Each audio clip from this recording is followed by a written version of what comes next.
हाय नमस्कार.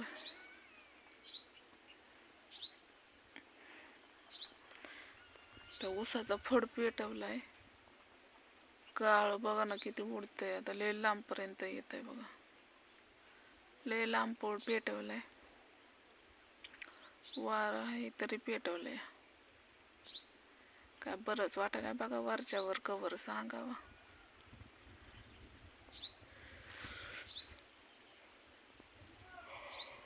कवर सांगावा जीवाचं दुखणं. माणूस जीवाला नीट असल तर सगळ्या गोष्टी असते त्या. आता वाजल्यात 2. चिखल आज लवकरच झालता.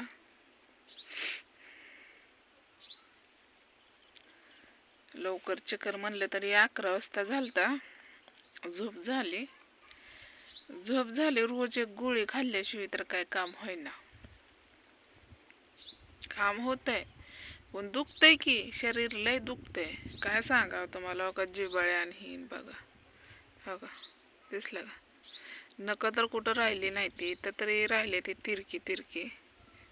पण ही लय दुखतंय. जेवू पण वाटना. एकाच हाताला नाही दोन्ही पण हाताला झाले. जीव पण वाटना. कालवण करू वाटना. असं वाटतं आळणीच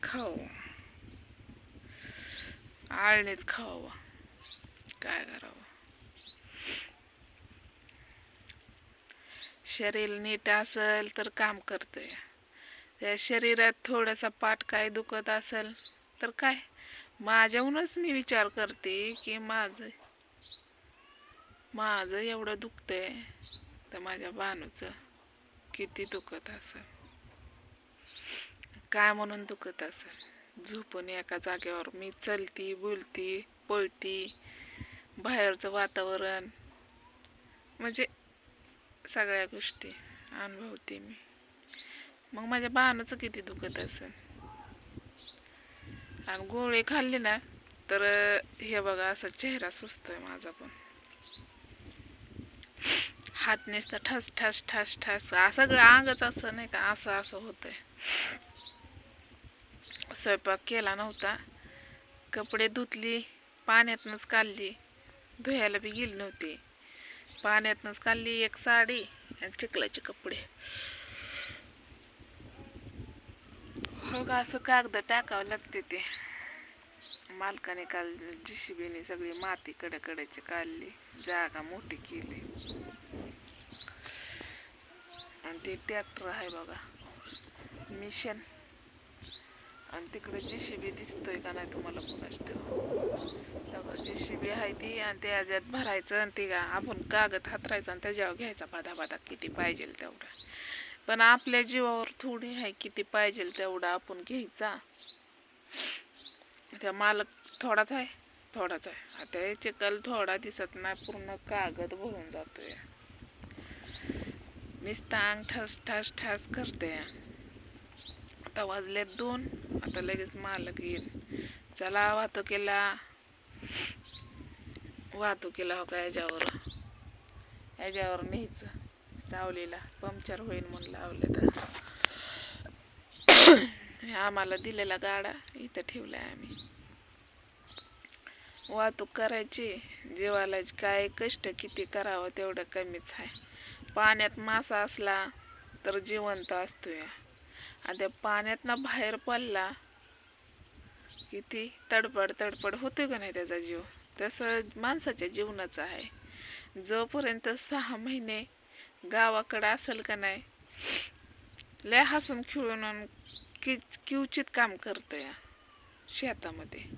शेतामध्ये एवढं राबायचं नाही. जी इटभट्टीचं काम असलं डेंजर आहे. आणि इटभट्टीचं आणि ऊसतोडीचं लयच बेकार काम आहे ते. पण विचार असा आहे की देवाने एवढी पण गरिबी देऊन मालाच नाही. मायासारखी भरपूर जेवढी ऊसतोडीवाली आहे ती, जेवढी इटभट्टीवाली आहे ती, तेवढ्यांना म्हणते मी बरं का. नाहीतर म्हणसान ताई तुझंच बोलते का. भरपूर जण आहे ती कामाला. मग मी सगळ्यांना घेऊनच बोलते किंवा मला एकलीला घेऊन बोलते का सांगा बरं. मी माझं दुखणं सांगून जमतंय का? माझ्या दुखण्याबरोबर माझं किती दुखलं तरी पण मी माझ्या बानूचं दुखणं सांगते का नाही. म्हणजे सांगायचा उद्देश असा आहे की माणसाला काही सहन होत नाही.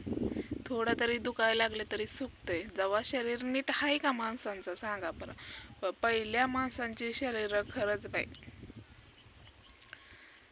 मडगं ढडगं तसलं खाऊन माटकं शरीर भरपूर चांगली आहे ती लोकांच्या. अजून बाया म्हाताऱ्या भरपूर चांगल्या कामं करतात शेतामध्ये.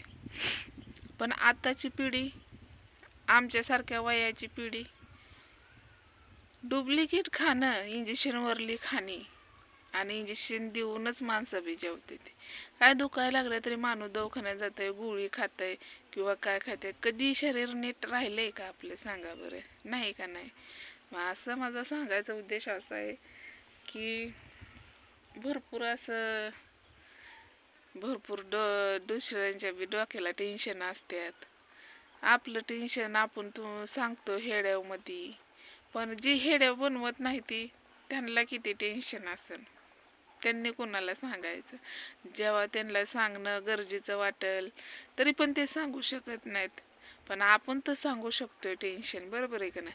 आणि माझे हो का रिअल जिंदगी, माझं देवाने जरी वारं फिरवलं, आता असं आहे का नाही, जरी पलटलं दिवस माझं तरी पण माझी हेच लुक तुम्हाला बघायला भेटणार आहे.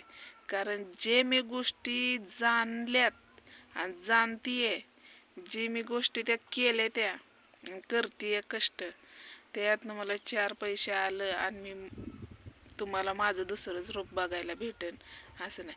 मी लेक माती त्या गावात असेल ना तरी पण चापून चुपून ड्रेस न घालता साडी घालून असते.